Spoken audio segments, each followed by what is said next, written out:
Sherlock Holmes, Chapter 1. This famous investigator is at it again, but as a young, fancy-talking lad. This game will take place in Cardona, a place full of mystery, and what brought you here? The death of your mother, and to say your final goodbye. I wonder how this will play out. There will be a lot of mystery to be solved for you mystery-solving fans out there. Sherlock Holmes Games has been around for quite a while, and Frogware decided to give it a go again. This newest game to the series is open world, and guess what? You can accuse an innocent person without consequence. I'm your host, Mr. Unleashed. Now I'm back again, and in this video, I'm going to give 5 things about the game you should know before buying.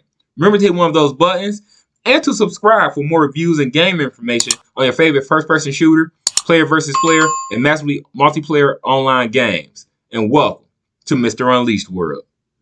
The biggest feature about this Sherlock Holmes game is that it will be open world. You are able to travel around Cardona as you please. The developers took the time to distinguish every building from one another, which I thought was very interesting. It will definitely add to the open world experience. As Sherlock Holmes, you will encounter some very interesting characters and mysteries along with your friend John, and not John Watson. I will speak more on this later. When solving a mystery, clues will be all around, and it will be up to you as Sherlock to have a keen eye for the most out-of-place items to the most suspicious characters. If you think you're a mystery-solving machine, then you will definitely need that confidence, because Frogwares made sure that you get minimum help in solving your cases. Cardona is made up of 5 different areas that require you to fit in with the locals if you're out for information. A few areas in this game that Sherlock can travel to are Grand Sarai, that is where the rich people populate. Scaladio is the busy economy of Cardona that is controlled by the British. Old City, which is where most of the Turkish natives live.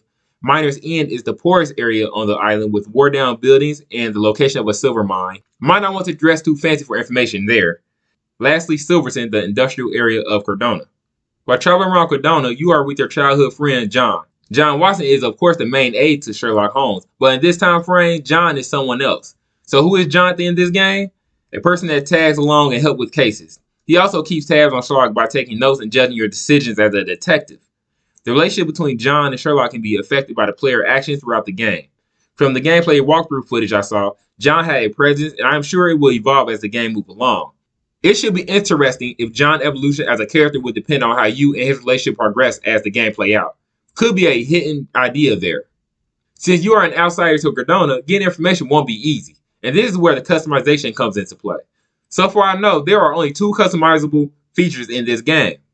But the first thing I want to talk to you about that you can customize is the mansion where you'll be staying. The mansion have seen better days, I tell you.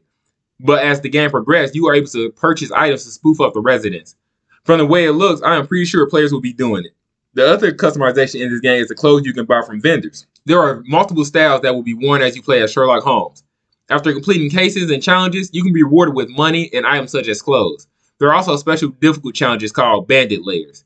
These challenges produce high rewards if challenges are done accurately, or low rewards if you make mistakes. There are multiple social classes in Cardona that will require a certain character from you, so spend wisely. So as you come across quests that needs your attention, it is best to know how the mechanics work. Just to let you know, investigation can take some time if you are not paying attention.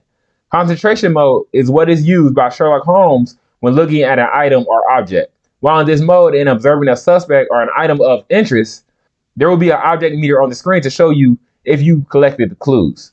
There are other interesting marks and clues on items that you search that will prompt some information knowledge given to you by Sherlock Holmes. Also, when in this mode, a display of people traits appear on your screen. This way you know how to approach suspects. There's more details about the concentration mode, but I don't want to go too far into the weeds in this video. Overall, depending on how someone investigates, it could take them a long time to solve a puzzle or even end up with wrong information, resulting in the wrong suspect. I would say this is the second best feature of the game. The last part of this game that I want to talk about is the combat of Sherlock Holmes. Sherlock Holmes is human, and by such, he do not have extra health and can be harmed quite easily if a player is careless. The combat is pretty basic, with some enemies having weak points that Sherlock can exploit, but we'll have to get rid of the armor that is blocking the weak points first. This is done in a slow motion type of fashion that gives Sherlock Holmes time to aim for those areas, but the player will have to be quick about it. The enemies in this game is portrayed to be active and will corner you if you are not careful with how you attack. Sherlock can also use the environment to help in battle as well. The game highlights these items in the environment and the armor that must be shot off of some enemies before exposing weak points. It is stated that gunfights are rare, but you must be ready and learn how to maneuver the environment when facing enemies. In case gunfights are too hard or you want to just play the game without much hindrance, you are able to change the difficulty of the game. Remember to leave a like or dislike. If it is a dislike, let me know why in the comment section. Also, remember to subscribe for more game reviews and game information. Welcome to Mr. Unleashed World.